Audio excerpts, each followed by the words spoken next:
I deliberately withdraw the consciousness from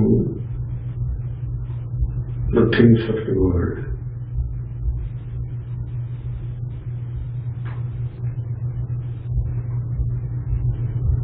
So that I stay with myself.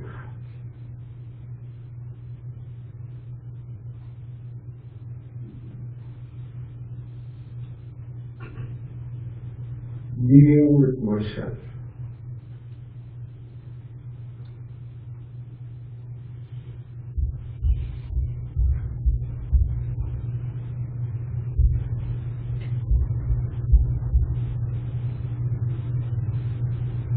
Is meditation.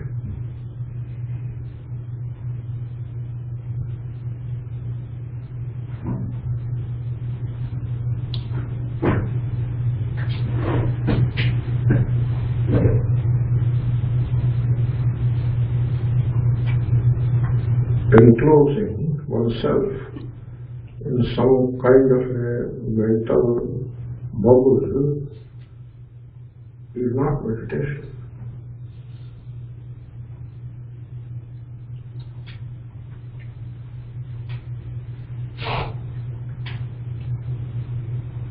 Simply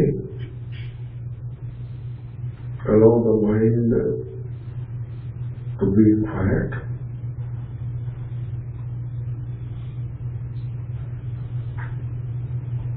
and be with yourself.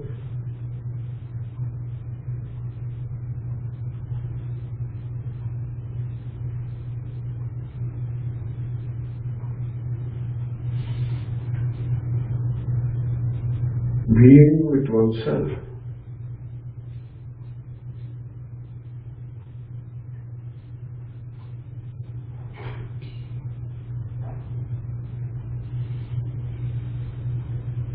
is not conceptual.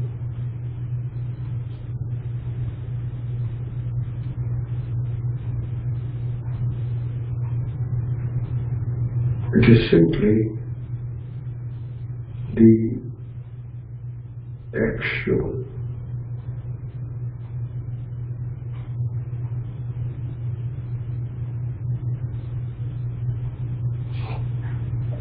I am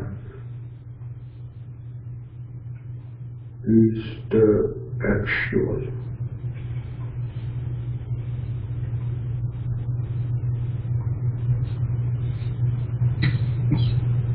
Everything else is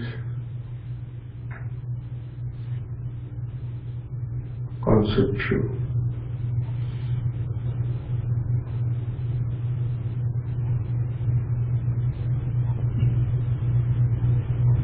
Not the sentence I am.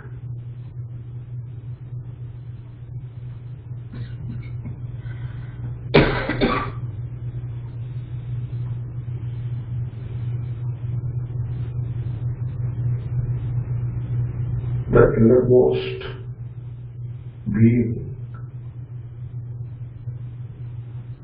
which is myself.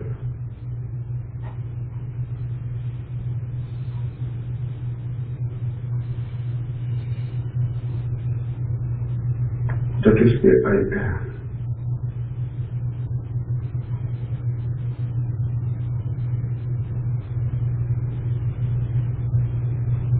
To put it simply, a non-verbal I am.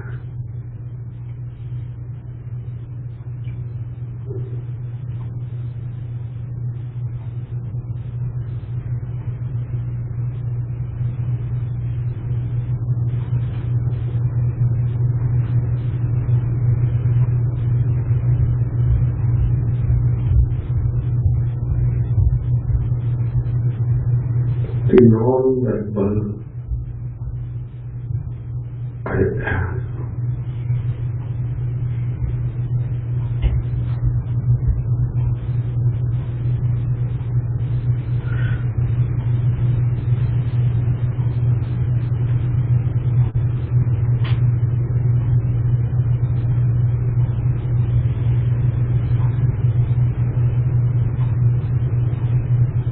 The non-verbal I am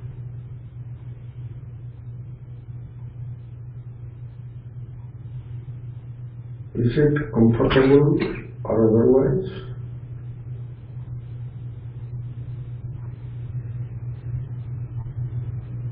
Is it comfortable or uncomfortable?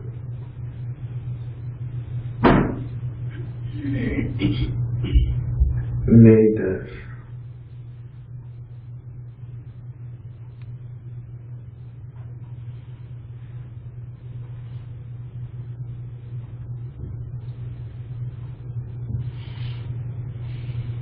Comfort and discomfort are of the body.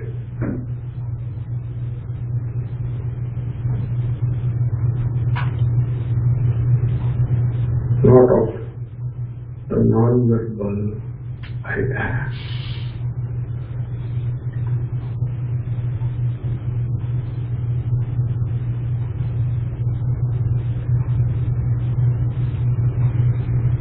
That is discrimination.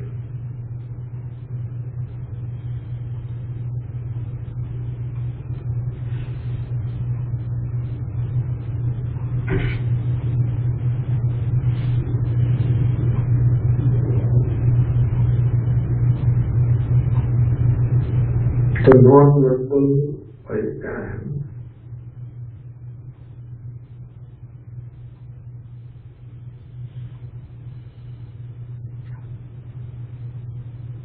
is it pleasurable or painful?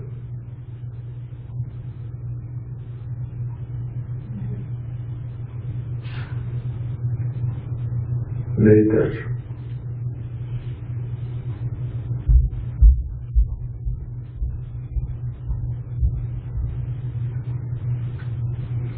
Pleasure and pain are of the mind.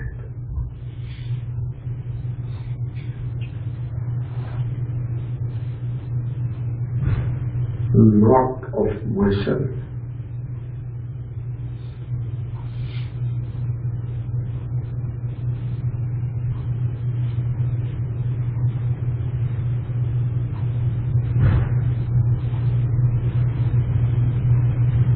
That is discrimination.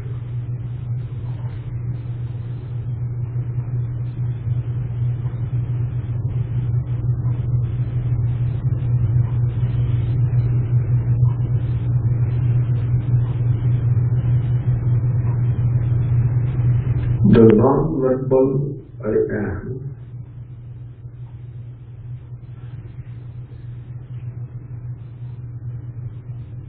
is it knowledgeable or ignorant?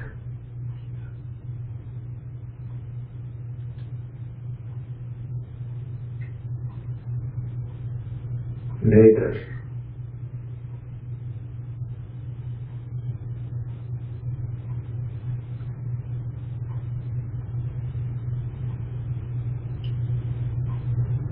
Knowledge and ignorance are of the intellect.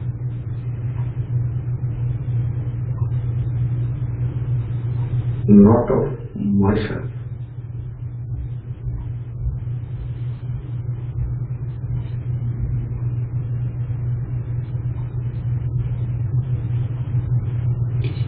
Simple,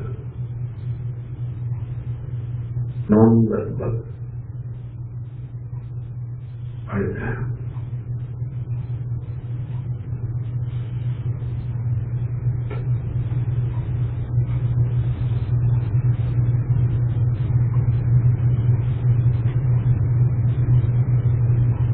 Single,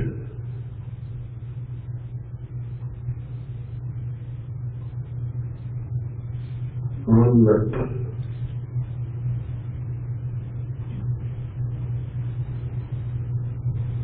I.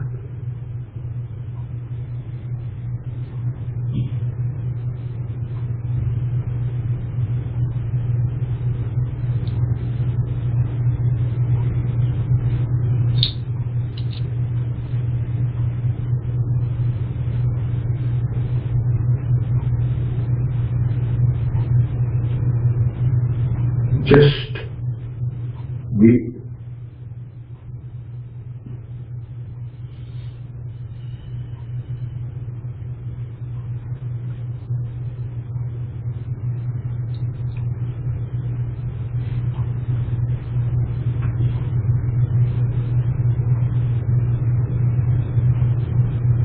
Don't be bored by the peace of the pure being.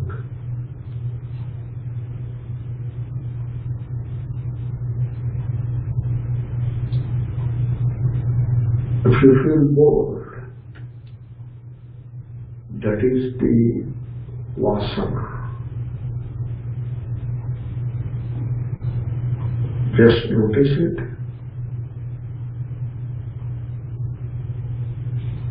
and be.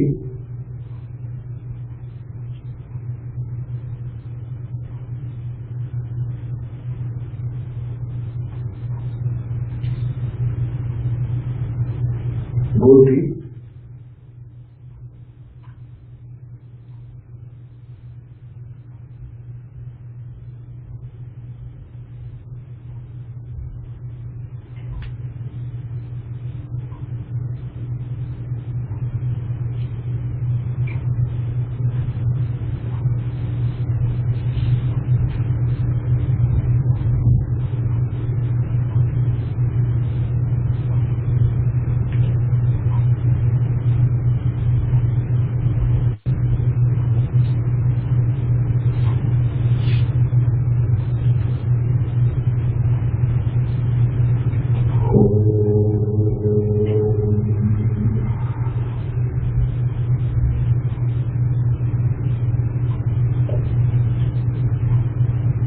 Relax.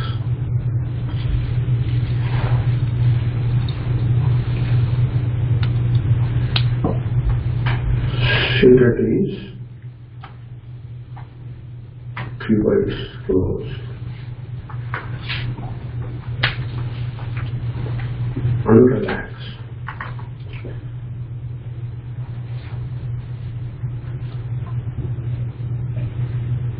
Slowly open the eyes.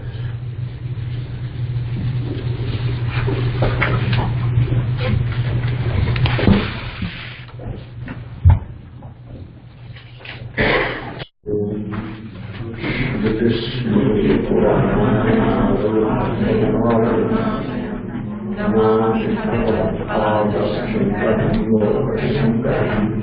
So we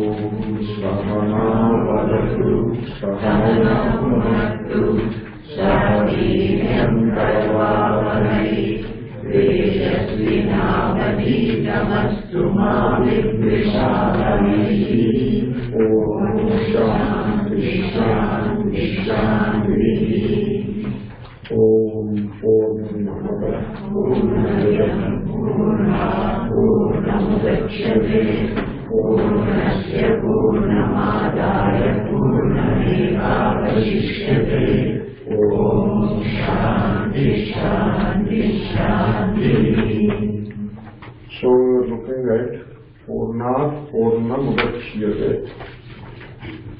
The Purnam springs out or jumps out from the Purnam. The cause is Purnam, the effect is also Purnam. I have a small demonstration for you.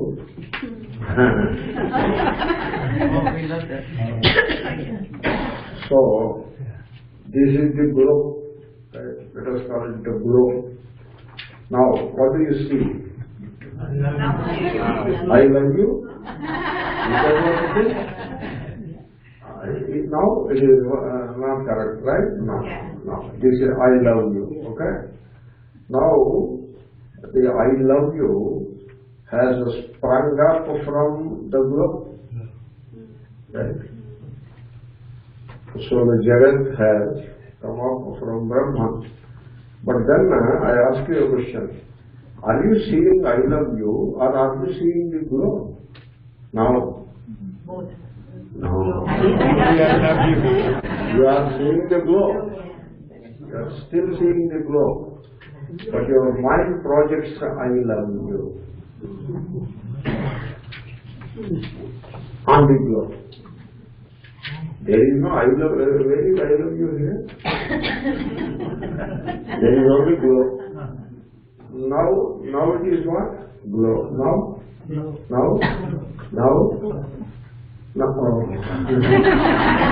Now also it is glow. Okay? Now? Now? There is only glow. And so now what do you see? I love you, you see. You are projecting I love you. Only the one who knows English sees I love you.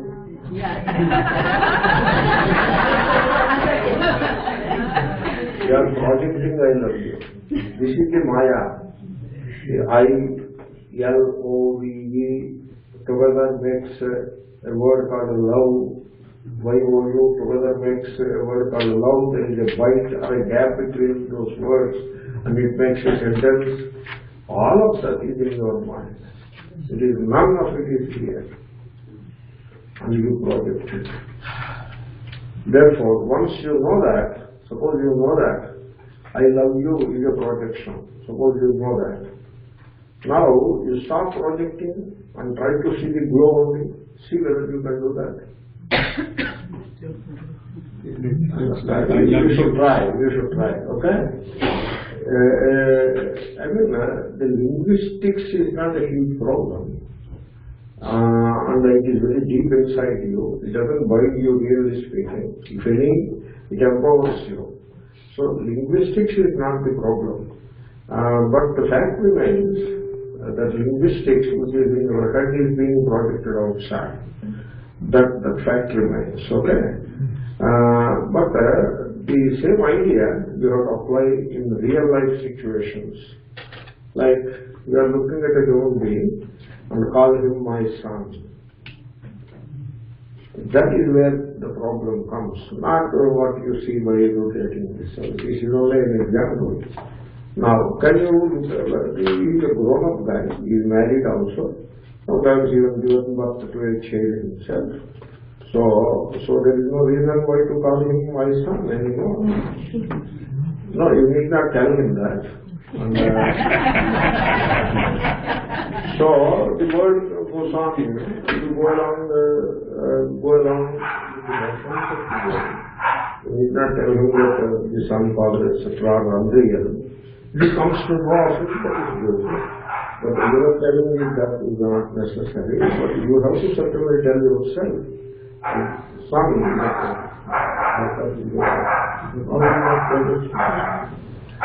that is the point I wanted to make. Therefore, the world that you see is a very private world indeed. A very private world. Entirely a projection of your mind. So, like your Pheonix, your house, your community, your career, your life goals, all of that in the background of Pheonix, all of that you see, all of that, including the background Pheonix, etc., is a projection of the mind. So that is how the Jagat springs up from you. So now, when you say Jagat springs up from the Creator, that is initially we say like that. What we call Srishti Drishti Vasa. To begin with, we say like that. But eventually, our goal is not to teach you that Brahman creates the world. That is not the goal. That becomes a dogmatic, dualistic religion. This is Vedanta. This is not a religion that God created the world. Is that what Vedanta is? No. Vedanta is that God, who indeed created this world, is you. And so, am I creating this world out of my consciousness? Yes. then I am the Brahman.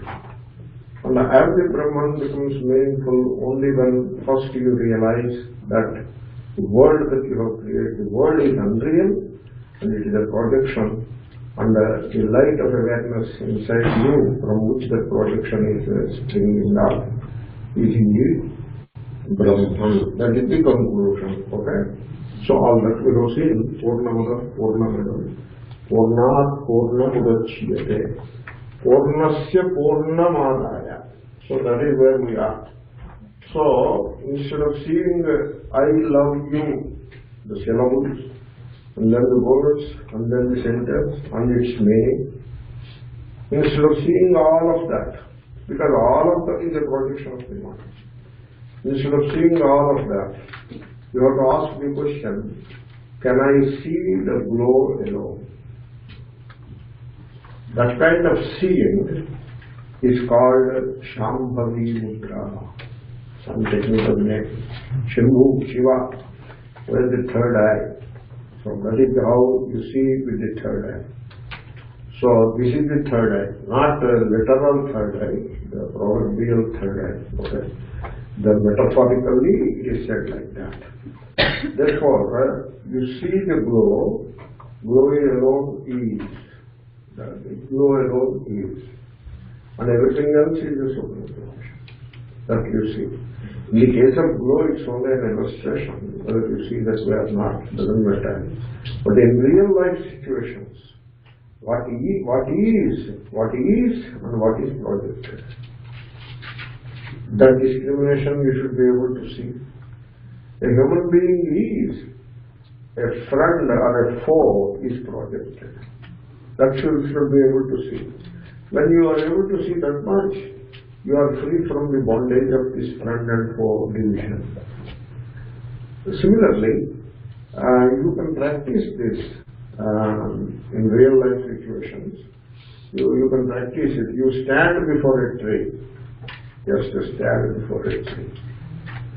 And try to look at the tree without the intervention of the mind. Mind should not intervene. You try it, don't ask how. There is no how in it. Don't do too much of rationalization. In meditation, too much of rationalization won't work. So when you are looking at the tree without the intervention of the mind, that amounts to open eye meditation. Therefore, you are looking at the tree without intervention of mind. Means what?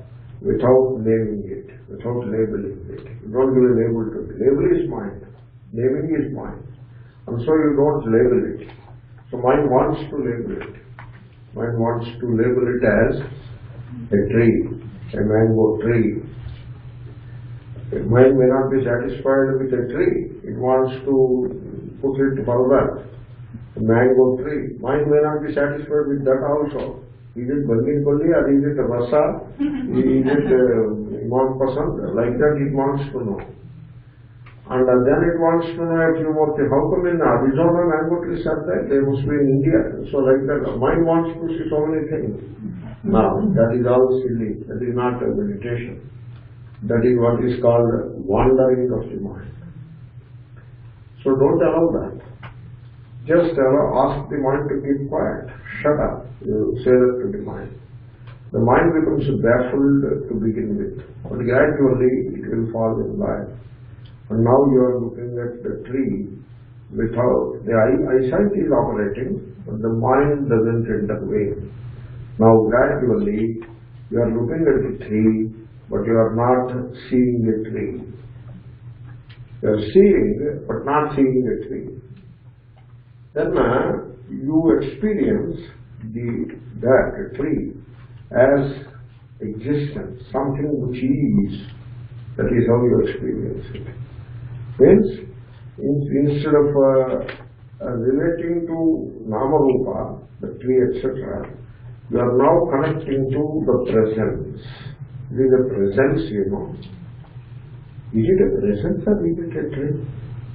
It's a presence. It is obvious that it is a presence. But you made it into a tree. You make a tree out of it. But otherwise it's a presence.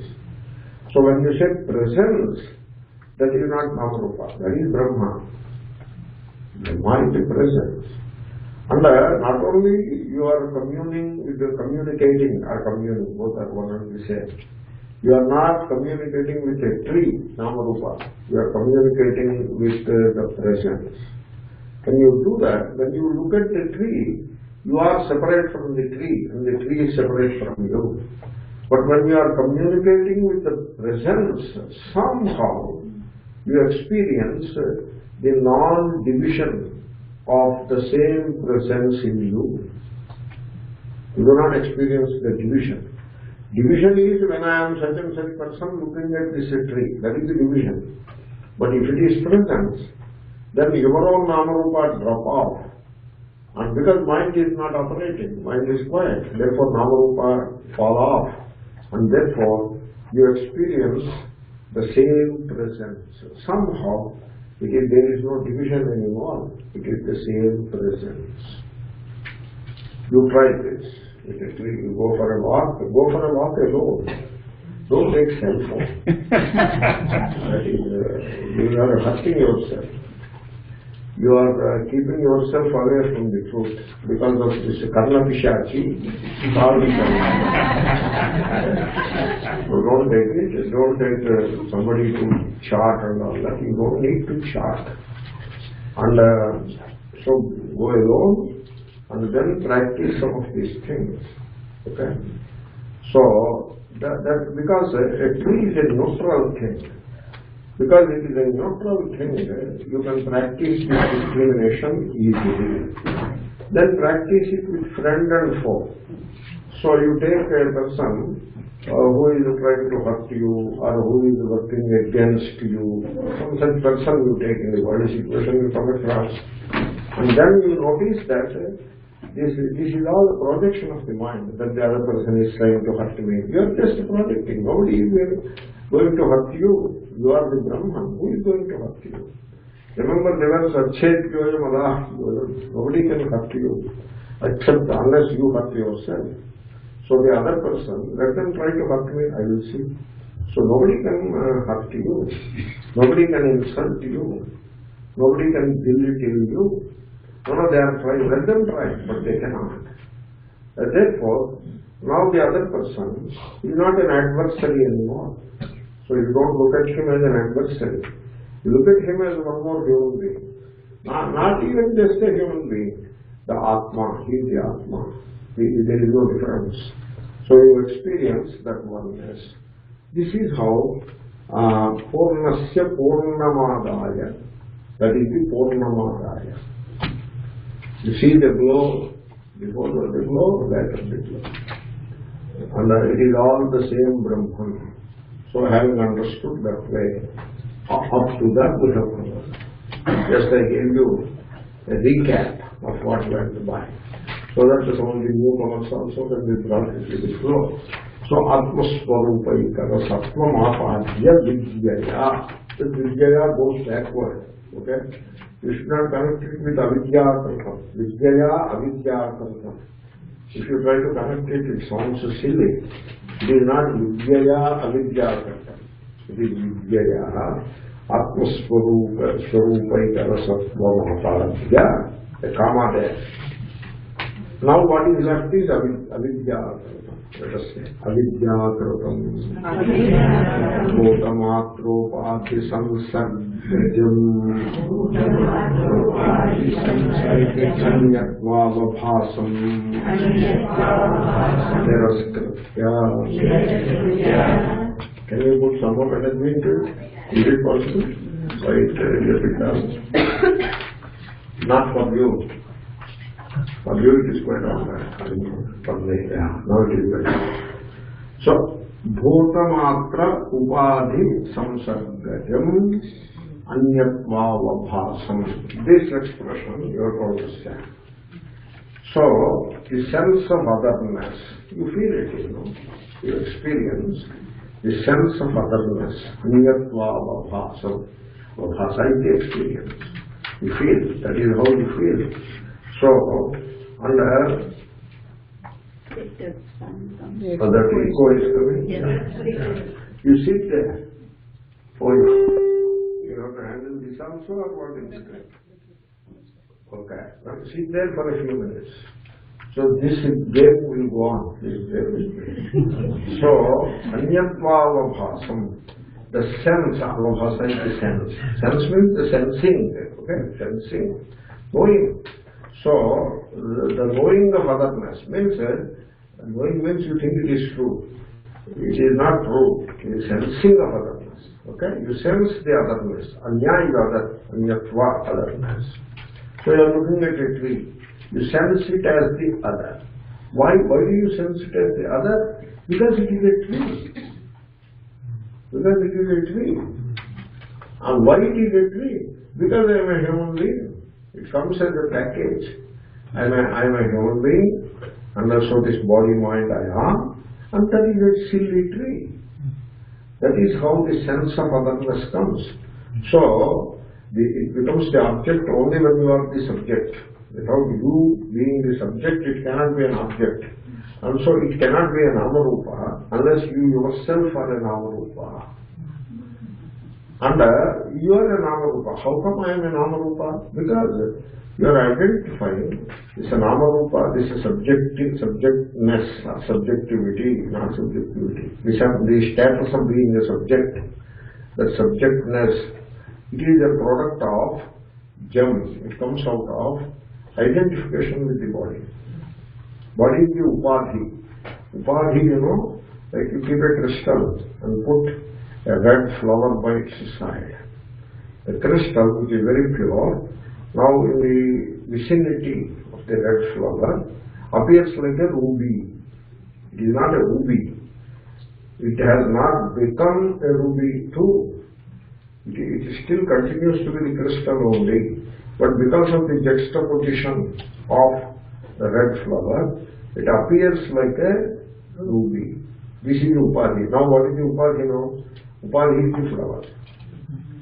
Why do you call it flower upadhi? Because of its presence, because of its closeness, the crystal, now the crystalness is covered up and it appears as something else. Okay? Therefore, upadhi is not a qualification. Upadhi is a disqualification. Some people think that upadhi is a qualification. So, aham brahmanaha, that is, brahmana is upadhi. By birth, you take it upon yourself, it is an upadhi. But people take it as a qualification. It's not a qualification, it's a disqualification. You are not brahmanaha, you are brahman. It's a disqualification, you know. It is like the thing saying, I am a clerk in a panchayat. You are not a clerk in a panchayat. You are the king, you are the emperor. You know. But no, I am sitting in the panchayat bhavan and doing some physical work and therefore I am a clerk in panchayat. No, that you may do it due to whatever reason, but essentially you are the emperor. So similarly, if not brahmana, a brahmana sitting don't get disturbed, okay? If not brahmana, you can put kshatriyaha there, or any other thing you can put. Therefore, so this is the upadhi. Upadhi means a quality or an attribute of the body, you take it as yourself. The body itself, you take it as yourself. Okay? So they have dharma, the attributes of the body, you take it upon yourself. That is the samsarga dhyasa. And the deha itself, you take it as yourself. So, deha, what is deha? It is a stacking of 5 elements. That is what deha is. Stack. So, stack or pad. Pad also means something. So, stack. Pruthivi, apaha. You can look at your body and see how it is stacked. Pruthivi. Up to loins, Pruthivi. Then the abdomen, apaha, above fire, agnihi, above vayu, throat and above akasha. This is the stack. So, the prithvi, tejo, vayu, akasha. Okay? But then you think they are physical. You see, there is nothing physical here. What you think physical is also psychological. Okay? So, what you call prithvi is as much physical as it is psychological. Okay, what is inside is outside and what is outside is inside. What is physical is psychological and what is psychological is physical. They flip and flop like that. Therefore, instead of saying Prithvya Tejo Vayu Akasha, you can also say Shabda Sparsha Rupa Rasa Gandha, Bhuta Matra. So, the stack of the elements, subtle or gross, both are included. Subtle is there, gross is there. So, this stack is the upadhi, and you identify with it. And also identify with its attributes. Out of that sense of identification, with this stack of 5 elements, everything else appears as the other. All of this is a product of ignorance. Terraskratya, you dismiss. So you dismiss this adhyaropa. You see, the nama rupa,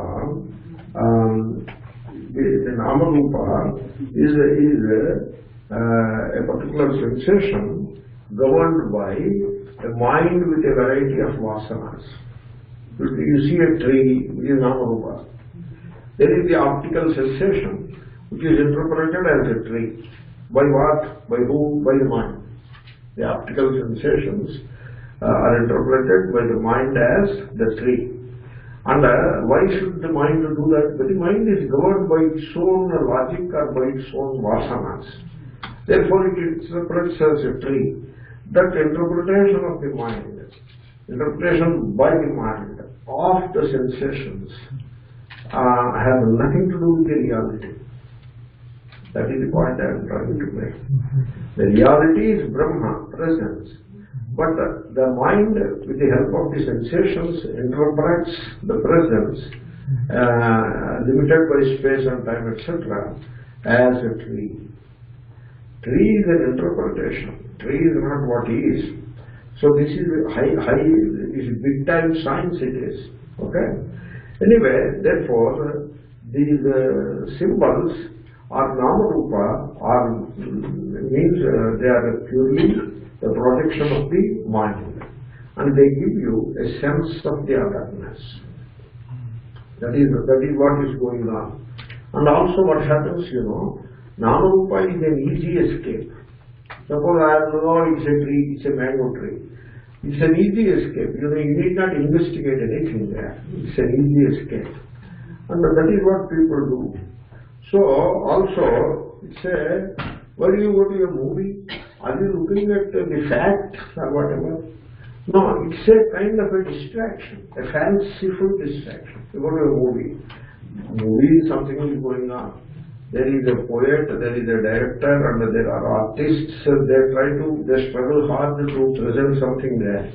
Whereas some of these fanciful distractions, like you collect some plastic flowers and put on the table in a plastic vase, and you feel that it is beautiful. What is beautiful in it? What is beautiful in it? It is a fanciful distraction. Is it a flower? It is not a flower. In the US, it seems that everything is not what it is. Once I was sipping a cup of coffee under a tree in World Trade Center in those days. Now it is not there. Now something else is there. I have not gone there again. So I was sipping a cup of coffee, Starbucks, and there was a nice tree. Underneath the tree, I am sitting and drinking a cup of coffee. Then my colleague asked me, Swami, did you notice this tree? Yeah, I noticed a beautiful tree. He said, it's not a tree. My God. Somebody has to tell you. Then only you will know. It's not a tree. Therefore, from then on, I have started observing carefully. A tree is not a tree. A sunset is not a sunset. Sunrise is not sunrise. Nothing is what it appears to be. It is all a very funny word. So why do you go after all this? It is a fanciful distraction. You want distraction from the real. So this, in religion, you first put a symbol there. Putting a symbol there and offering a worship, it has some logic behind it. Up to that you can accommodate. And then you don't stop there. You should use the symbol as a portal to the reality. That is how you are supposed to use the symbol. And you should use the ritual to purify your sense of desires and fears, etc. That dross which has accumulated in the mind, it needs to be purified, and the ritual could be used as a means, provided you approach it in the very right way. What they call karma yoga. Up to that it is okay, but you don't do that. You don't do that. You put the symbol there and go into an endless fanciful distraction. Now the symbol is God, and now God is like a human being, and now God gets married, and God gets married every day, and God gets married to 2 women, not 1, 2 women or 3 women or 4 women, and then they get children. This is a fanciful distraction. It goes on and on and on. And a point comes when you forget the original purpose altogether. And you are caught in this fancy. And they produce rituals out of this fancy. And you see, my father used to go for some of these things for a different reason. And when he saw them come home, oh my God, these people, they have taken the reality into such a long fancy, it is not possible for them to come back. They cannot retrace their steps anymore. They are caught in their symbols and in their fanciful distractions, and then so therefore they cling to all that. When you cling to the Namarupa, to the symbol, and then you create a set of fanciful rituals and all that around it. Now, your chance of extricating yourself from it is very dim. So, the symbol has all this fanciful distraction has nothing to do with the real. So, to understand. You see, suppose you are not the body-mind. Do you have a karma now? You have a karma. Can you have a worship without you being the body mind? Can you have a worship? So, therefore, I have not only, when Shankara said, Tiraskritya, you have to dismiss. So, I have not only described the worldly situation, where there is a tremendous fanciful imagination, fanciful distraction. People are like that. So somebody comes and asks the Mahatmaji, my brother-in-law is going through a difficult court situation, a divorce or some property situation. If I do some puja, will it work in his family? They ask like that.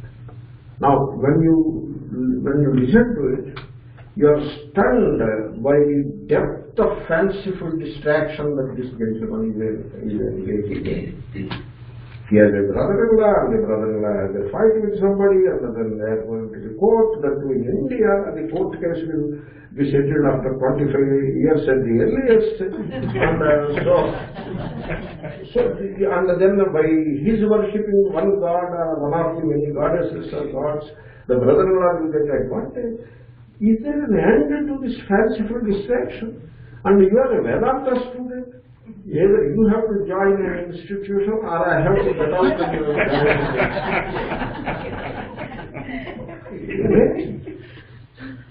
So, can you dismiss all this? Then rituals. Today is Bhagavan's marriage day.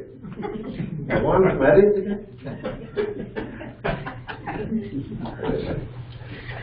Today is Bhagavan's son's birthday. Is it so? Today is the date when Bhagavan saw his fiancée for the very first time.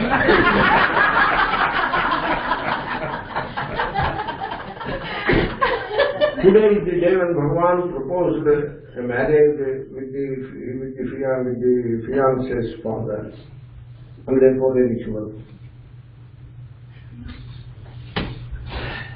Endless. Can you dismiss all this? Then what remains? If you dismiss all this, you see, I suggest we are fed by words without much content. Only words are fed. So God's marriage, God's birth, this, that, words are fed. And we consume what we are fed. And what we are fed, the words, they don't have any worthwhile content. We don't want to think and find out. We don't want to think and find out. Today, I ask you, today is my marriage day. Suppose you say, what is marriage? You should think about it. Marriage क्या होता है भाई? क्या होता है? You should think about it. And some event which happened and it has gone into the past, why should you pull it out every year, again and again? And if this is the day when you were married, why should you celebrate it? For what? And why others should get connected?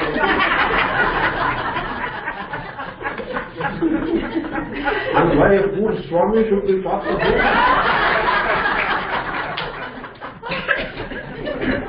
This is a crazy world, I tell you. Therefore, you don't want to think. You don't want to think. Suppose you think, what is marriage? You think, suppose. When you call the lady, did I hurt you every time? Did I do some injustice to you? Can you tell me how can I compensate for it? I atone for it. Do you want to live with me? Or you want to go with? Or maybe you want me to go with?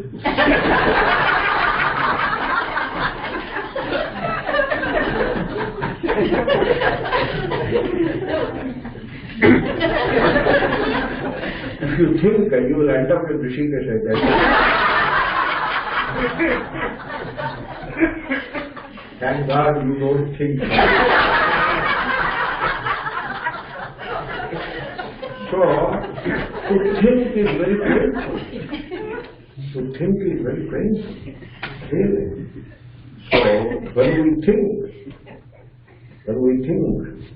and go beyond all this Namarupa, means, you know what it means? Go beyond the entire thought process. You use thought to go beyond thought. Don't get caught in such contradictions. Okay? How thought can go beyond thought? It can. Thought may not, and you can. So you go beyond the entire thought process. Wife will be in her place, son will be in his place, daughter will be in her place, the world will be in its place. Everything will be going on. There is a different dynamic which moves it forward. You become free. You are free. So when you go beyond this entire thought process, you become free. Then there is freedom. In that freedom, there is joy. In that freedom, there is a creative being. That is what it is. A being which is not static, which is very shining, and which can express itself in infinite forms. That is the Brahman expressing everywhere. So that is the creative being. You arrive at that reality which is yourself, Purna, and which is Jagat. Jagan appears as the Jagat. Purnamadah, Purnamadah. What is the Adaha is inside. Idam is outside. What is inside is Purnam. What is outside is Purnam. And so you arrive at that. Purnameva. Bhasyam. Now is it inside or is it outside? See, I tell you, as long as you identify with the physical body, you have a thing called inside and outside. Okay? But the reality is neither inside nor outside. Like compound wall, inside, outside. But in space, No inside, no outside. Okay? I am the body, therefore inside and outside. But if I am not the body, if the body is dismissed, it is possible. Don't protest. Okay? You can dismiss the body. You do not live with body identification all the time. Most of the time, you live beyond the threshold of body consciousness. You know that? When you are looking at the buffet table filled with a variety of things, you are not the body, you are the prana. You are the prana. When you are looking at the thing that you love or the person that you love, you are not the body, you are the manaha. When you are studying Vyakaranam or recollecting or taking a class of Vyakarana, you are the intellect. You are not the body all the time. You are the body only when there is a pain in the body. Otherwise, you are not a body. So don't complain too much about body, that how can we go beyond the body. You can. Because you are already going unbeknownst to you to go beyond the body. Now you do it a bit more deliberately and go beyond the body. Once you go beyond the body, there is no inside, there is no outside. It is anantaram avastam. It is, you see, God is everywhere. This also people should understand, appreciate. They consider it as bhakti, but a bhakti without understanding has problems. So God is everywhere. So everywhere means what is mean? Everywhere means what? So you have to say God is in Rameshwaram, God is in Kashi, God is in Haridwar, God is in Rishikesh. Is that what you mean by everywhere? May not be. Okay? Then what do you mean by God is everywhere? Now God is in a tree, God is in a dog, God is in a mountain, God is in the sun, God is in the moon. Is that what you mean? Yeah, that is what I mean. Do you feel that way? Do you feel that way? You are just saying it, or do you feel that way? Do you feel that way? Suppose you say, yes, I feel that way. Then how come you are fighting a case with an adversary? Is he not the God? Now, the Christians are also God, or they are not God? India is God, Pakistan is also God, or that is not God? What are you talking? So, this is all semantics, I tell you. So much of verbiage. When it is convenient to you, you say everything is God. When it is not convenient, you stop saying everything is God and do all kinds of mischievous things. Because you say everything is God without meaning it. We are fed on words in the name of Vedanta also. Just feed people with words. Everything is God. That is not how you proceed about it. You know how you proceed about it? You try it. You sit upright, you try it later, you sit upright, become alert, and awakeful, and look into your heart, not here. Here. Why here? Why not here? You have to start the right way. Everything is God, you say, cannot, this is also God, this is also God. It doesn't work like that. So don't come to that in that way. You come to it this way. This you dismiss it. This is mind. Mind is unreal. Mind is unreal. You don't call unreal as God. Okay? So the reality behind the mind is God. Therefore, dismiss this, come here, the heart, come to the heart. And then chant the sacred name. Shiva, Rama, whatever you love, whatever inspires you, that is called mantra. Whatever name inspires you, for some Shiva inspires, for some Rama inspires. Rama is recommended, okay, for certain reasons. For some Krishna inspires. But suppose I take Rama, and so I chant the sacred name Rama, and I chant it with love and feeling. And the Rama, in this heart, everything is Rama. The Rama that I experience or that I feel with love in my heart is all. And you try that. Now you feel The Rama that you feel in your heart is all. That is how you go. So start here and go. That is like the lamp. It is sitting at one place, but covers the entire area with light. Now, when you feel that way, that is called bhakti. In that bhakti, there is no inner, there is no outside. That is the meaning of it. Okay? Now you keep your body identity in place, and you look at the world is real for you, and the friends are friends, the foes are foes, all adversaries are adversaries, and world interactions are all real, money is real, bhogas are real, everything is real, and now you come and say everything is God. It doesn't, everything is God, it is just a fanciful statement. Everything is not God. It's a fanciful statement. You are parroting it because it is very convenient to the context. So a lot of issues are there in it.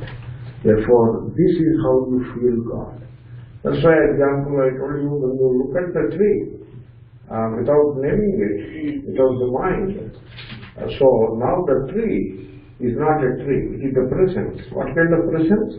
A presence which is not different from your own inner presence. That presence is from Anantaram Abahyam. And what kind of presence it is? Prajnana Ghana Eka Rasa Swabhava. Swabhava is Swarupa, it's nature. Its nature is Eka Rasa. The idea is like this. When you are looking at the tree, as a person, I am a Swami from India, and he lives in Arizona. There are these trees which are beautiful trees, very special kind of trees. Now I am looking at the tree. Now, is there Ekarasa? There is no Ekarasa. It is a tree, I am a human being. It is Arizona thing, and I am from India. Where is the Ekarasa in it? There is no Ekarasa. Okay? But suppose the Namarupa drops. Namarupa, when they drop from the tree, they drop from here also. Therefore, when the tree is not the tree, then this is not a Swami from India anymore. Then what is it? If it is not a Swami from India, what is it? It is pure presence. As much as the tree is the presence. What kind of presence it is? Jada presence or Chetana presence? Chetana. Because the tree doesn't say I am a tree, you say it is the tree. And therefore when you say tree, it is tree consciousness. When you say I, it is I consciousness. Therefore tree is an object in consciousness. Tree is an Namarupa in consciousness. Swami is another Namarupa in consciousness. Everything is consciousness. When the Namarupa is removed, there is nothing to divide. The pure consciousness alone is. That is the prajnana. Okay? Now the Swami is prajnana, the tree is prajnana, the space in between is prajnana, everything is prajnana. Ghana. So that is the ghana. Ghana means three-dimensional Ghana. See, in mathematics, a square has an area and a cube has volume. Right? Square has area. Ghana is volume. Ghana means cube. So volume, three-dimensional. So space-wise three-dimensional, add time also to that, it is four-dimensional. Space-time universe, a universe which is contained in four-dimensional space-time. Each space-time is upheld by the pure awareness. That is the Prajnana Ghana. The entire universe is the Prajnana Ghana only. Prajnana Ghana Rasa Swabhavam. It is one without the second. Kevalam Brahma Avashishyate. For Brahma alone remains. Brahma is always called a reminder. That is Brahma. That's why you must have heard the name Shesha. Shesha. Shesha. Shesha is also Adishesha. It is not only Adishesha, Arthashesha is also the same, Madhyashesha is also the same. But they say Adishesha. Adishesha in the sense, the primordial reminder.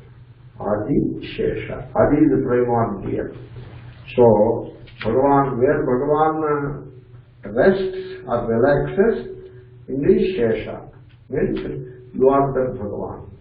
You give up the mind, you allow the mind to relax, could be quiet, and you go into your own inner being. That is the reminder. That is the reminder. Why reminder? What I imagine as mind is not mine. So this means the body, not myself. The sense organs, not myself. The organs of action, not myself. The mind, not the real I. Intellect, not the I. Ego, not the I. Then what remains now? The pure, awareful being remains. That is the Shesha. From there only all this has come. That's why it is the Adi Shesha. When you relax there, just be there. There is peace in that. It is peace. There is repose. And you relax there. You abide in it. That is the Adi Shesha. That is the Adi Shesha. Now you don't want any of this, and then create one Adi Shesha there with rubber and plastic, and put a symbol there and go around it and do something.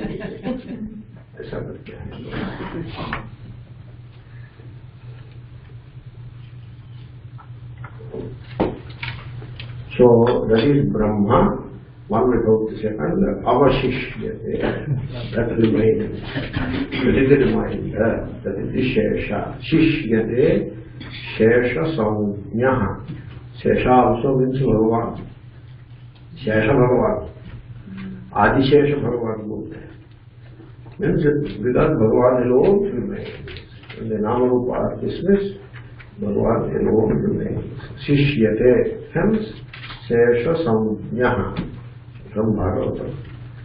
So that completes the meaning up to that. Purnat Purnamudachyate Purnasya Purnamadaya Purnameva Avashishyate. Meaning is over. Meaning is completed.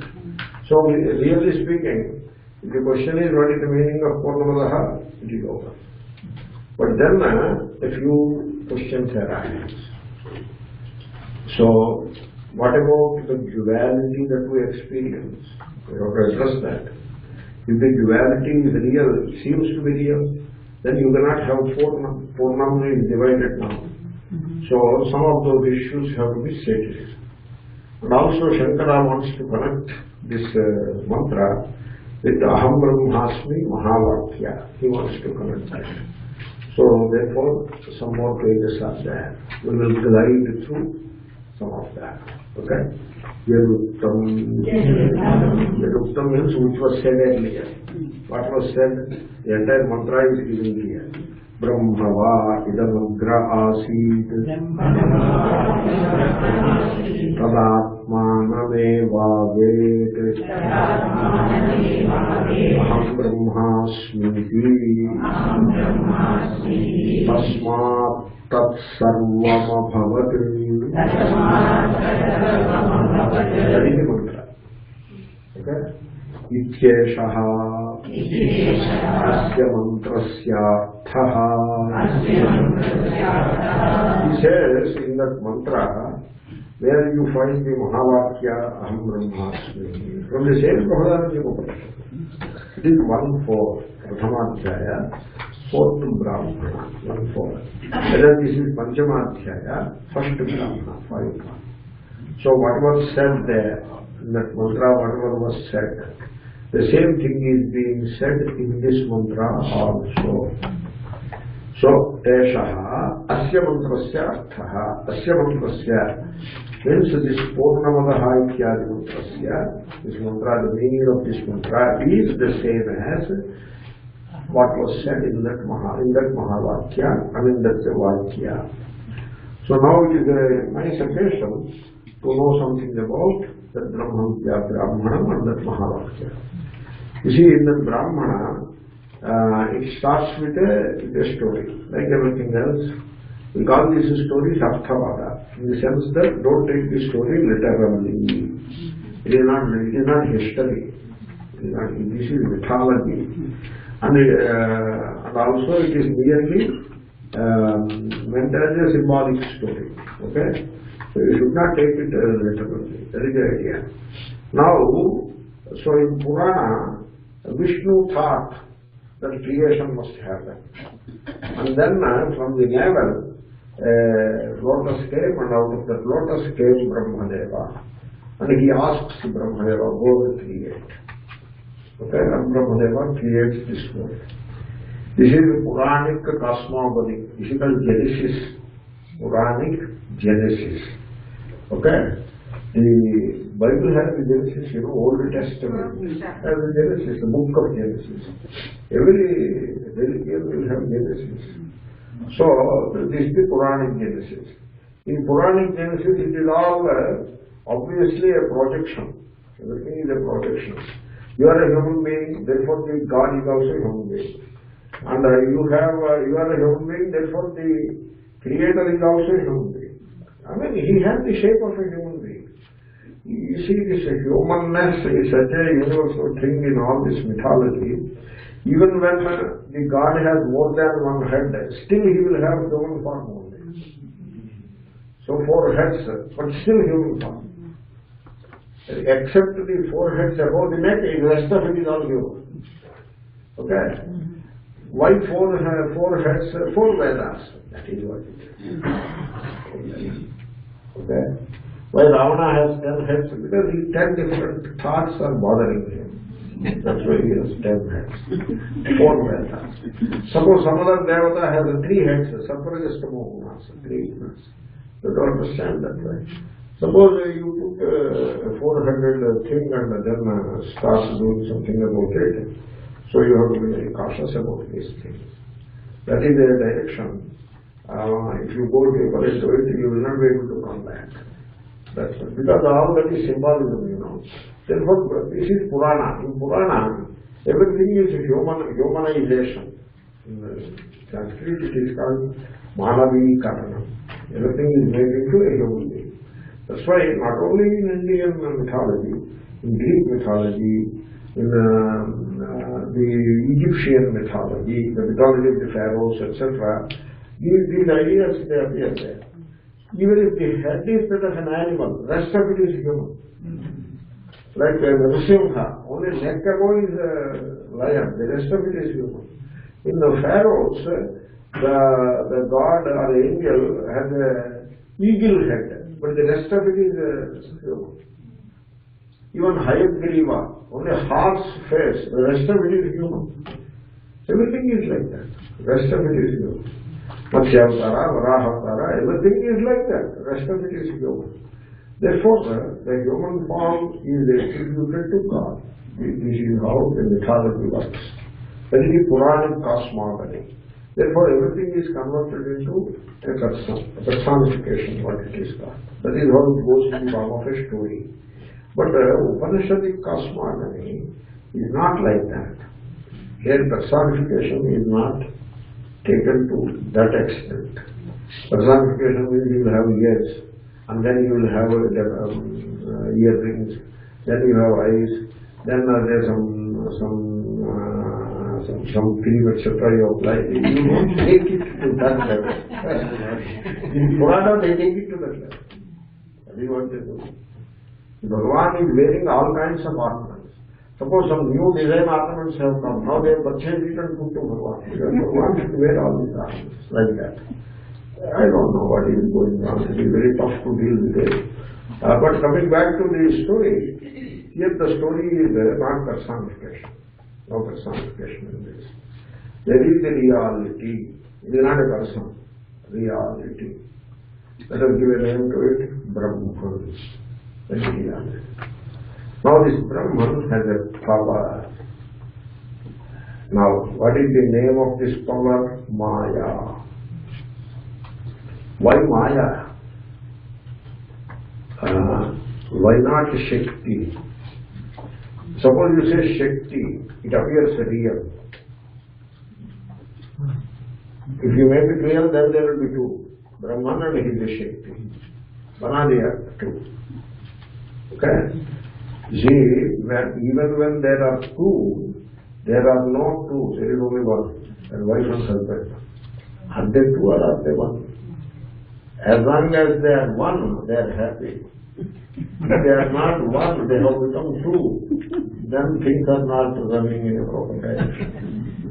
Right? So wife and husband, whether the situations are favorable or unfavorable, they are one.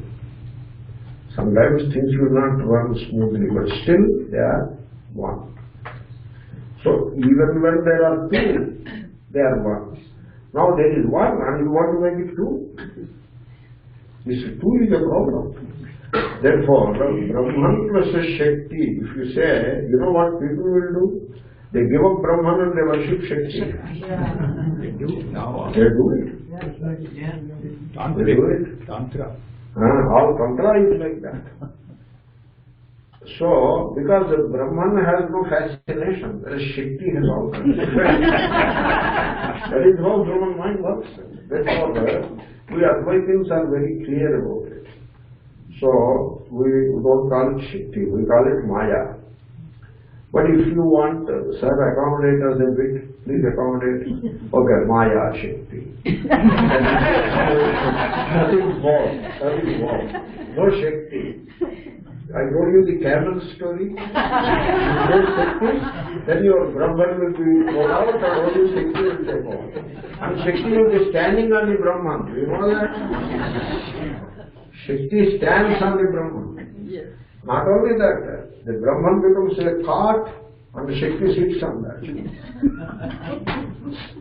Shivakare manche Parama Shiva Panjam Kasilaye. Like that poems they sing. With harmony, tabla, the whole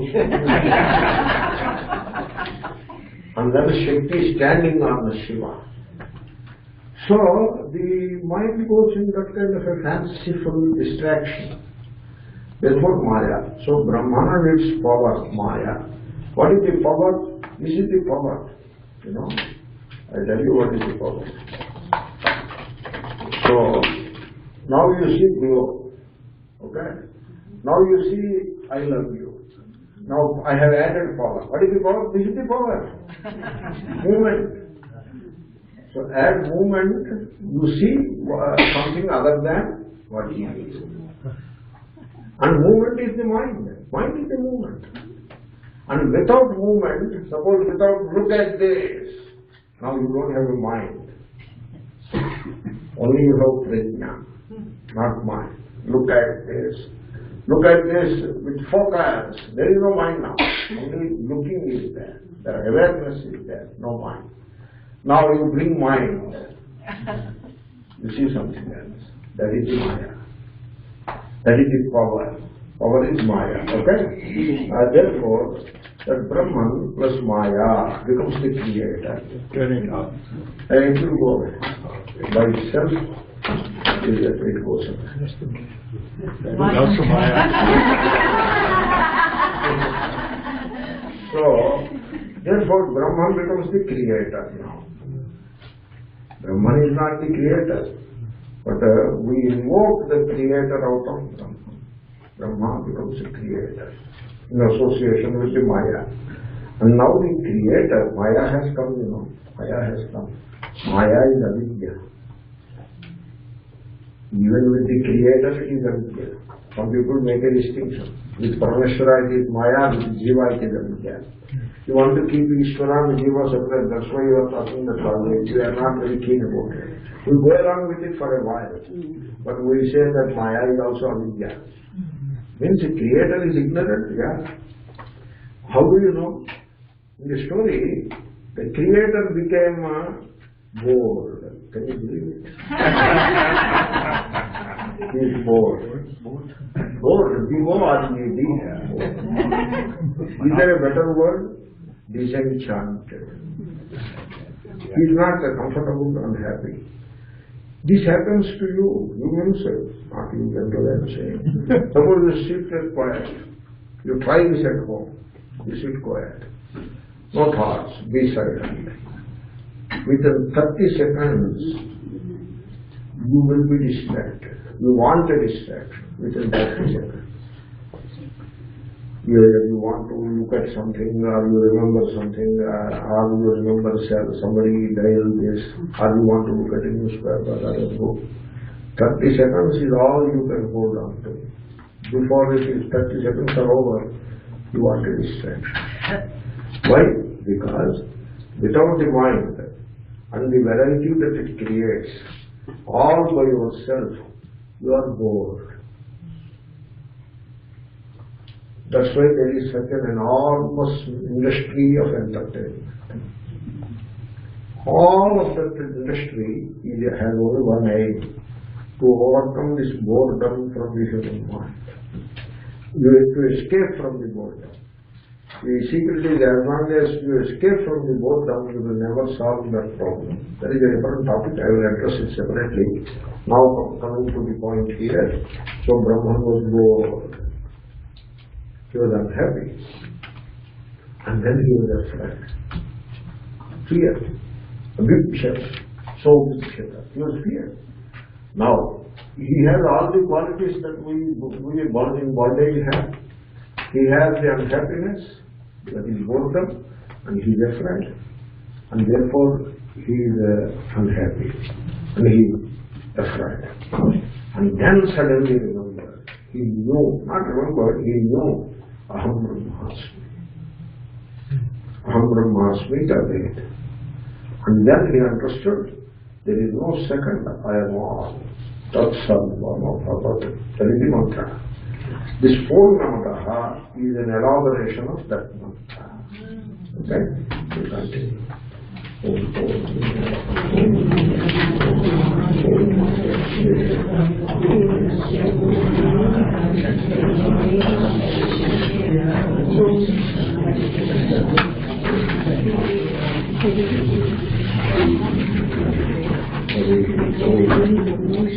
Brahman, some spelling mistakes, if I correctly wrote one dialogue, Brahman, with its own Maya Shakti, appear as this Jagat.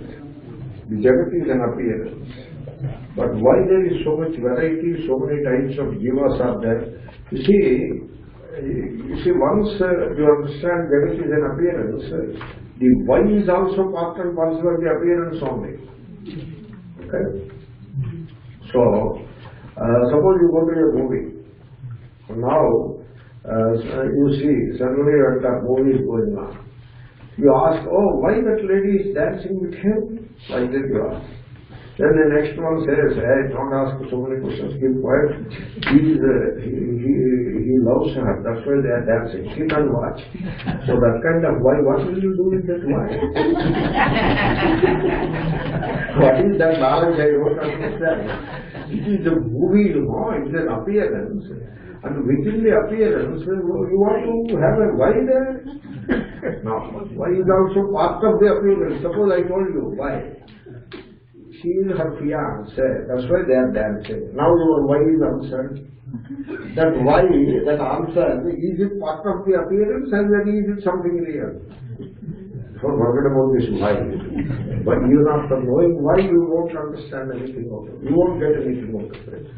The point that I am trying to make is the entire karya-karana bhava, namely the cause-effect relation, is unreal. That's why in Vedanta, if you hold on to Srushti-Krishti-Maya, you are in real trouble. Because the karana-karya bhava, that you have to give it up. You hold on to it for a while and then dump it. You go beyond it. No, we don't want to go beyond it. Then you don't have Vedanta with you. So it becomes some mythology. Anyway, so keep that why aside. Should we ask this question now?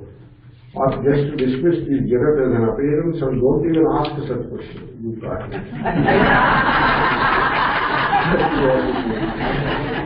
No, why? It is like asking the question, yesterday in the dream, I have seen a lion eating grass. Why?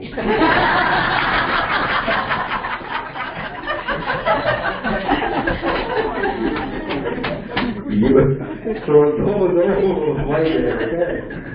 So this model of birth, death, karma phala is for people who are still under the influence of it.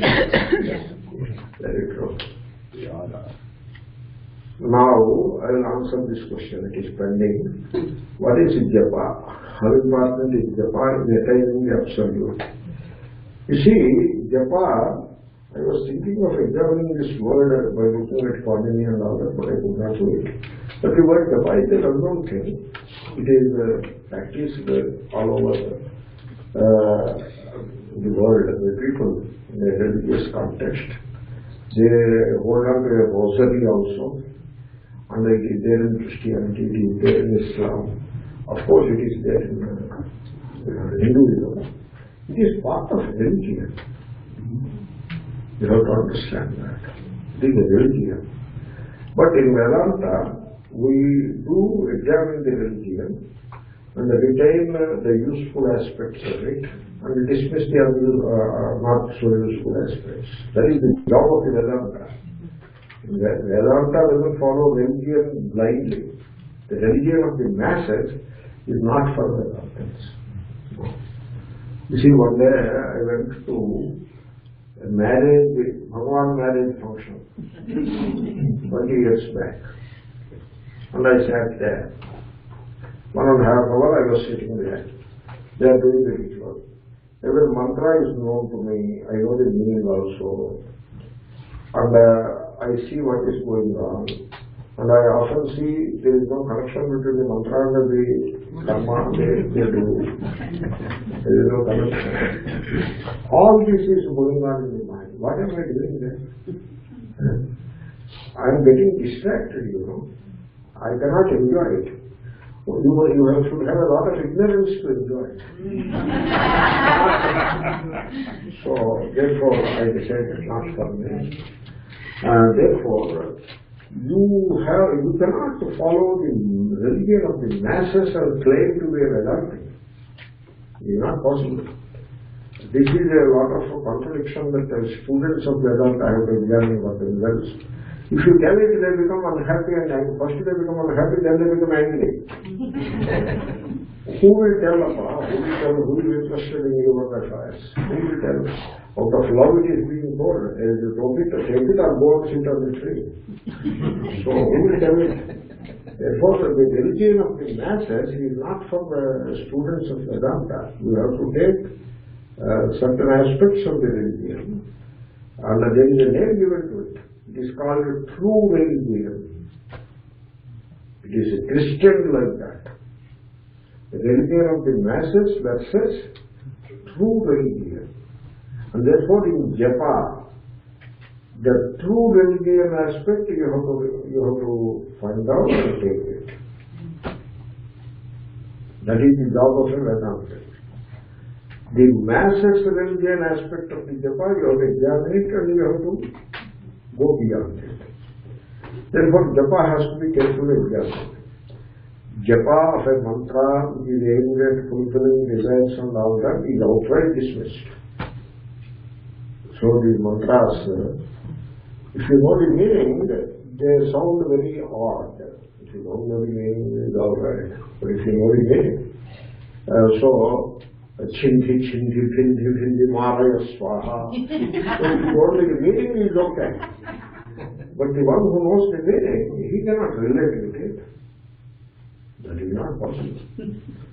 So, then sarvam vashamanaya swaha. Once I was sitting in a homa place, and the homa they are doing sarvam vashamanaya swaha. You bring everybody into my control, swaha. What is that? Now, are you comfortable with that kind of Now you don't think that is your blessing. You don't think, you sit there and watch like that. You don't think. If you think, you should ask, where from you got that mantra, pa? Where from you got it? Who asked you to do it? I don't see the mantra in the Veda and all that. Where from you got it? And if you ask this, the Purohit will become your enemy. So, therefore you have to be very cautious about these things. Just take some mantra and go on chanting it. And finally, when you chant so many times, it becomes mechanical. And routine it becomes, it fails to inspire you. So these are all the pitfalls associated with mechanical chanting.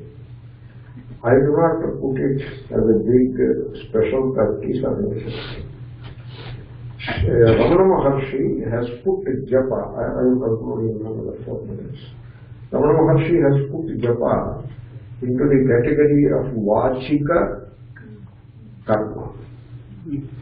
Kaya vangmana karyamuttamam pujanam japaschantanam kramat. That is Upadesha Sara. Fourth or fifth verse, or maybe even the third verse. Then he puts a japa as the verbal discipline. So it is not mental, it is verbal. Mental becomes a meditation. Verbal is not meditation. Therefore, you call it meditation, then you are missing something there. Okay? You call it verbal. Why do you want meditation for everything? Suppose you are offering a flower, you are lighting a lamp. That is karma. No, that is also meditation. Why do you want to call that meditation? If you call karma as meditation, the real meditation goes a begging. Therefore, this is karma. This is vachika worship, verbal thing it is. This is mental worship, which is meditation. That distinction you can give. Mental worship, is it not upasana? It is upasana. Meditation is one level beyond it, effortless. No, that is finally jnana. But in the beginning, you can accommodate upasana. In that sense, I am saying. Then japam also, if you take it out of verbal and put it into mental, then that becomes upasana. Yeah. So, it is not the meditation of the Vedantic kind. It is a meditation which is called upasana, where there is a provisional division. These are all limitations with japa. So, generally, Shivoham is not a japa. Shivoham is meditation. Shivoham is not japa. Om Namah Shivaya is the japa. That's why at the japa level there is a duality, which is upasana, and that is accepted. That is accepted. There is a value in it.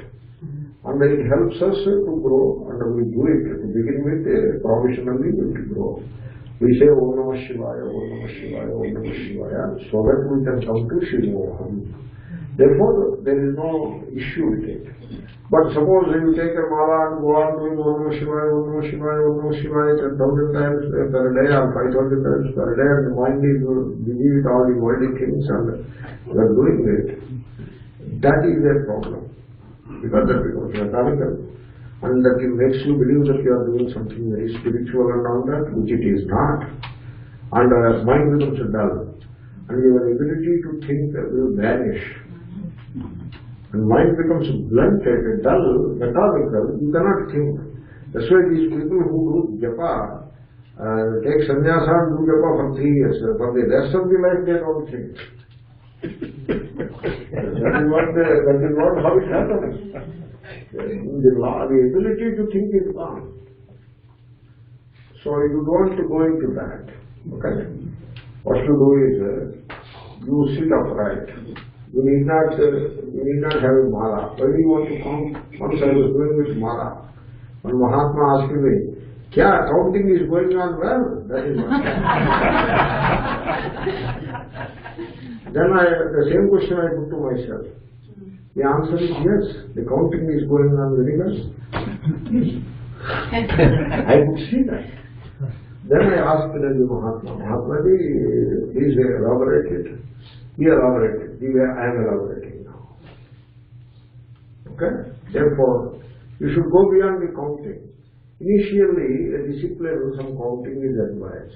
So, for that period, you keep the mala, finish the discipline, and then you should go beyond the counting. And then, now counting is not important. Now only the mantra is important. I will chant it with love, and I will chant it slowly. Because counting is not important. Chant it slowly. It doesn't matter, 5 minutes or 10 minutes. It doesn't matter if you chant it 5 times or 50 times. It is no matter. And then between the mantras, from Chamarani has to explain it very elaborately. Between the chant, there must be gap. First the focus on the chant. Then the focus shifted to the gap, into the silence. The silence is real. Silence is the real mantra, not the verbal mantra. That is not the real mantra. Silence is the real mantra. Just like I said about Om yesterday. So you have to bring in all these aspects into the mantra, then it will uplift you much better. Instead of simply mechanically chanting it so many times, you have to think about it. I will discuss it further.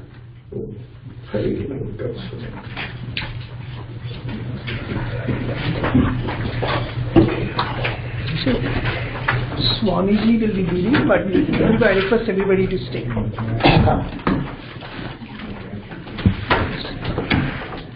You keep the questions pending for a while. Let me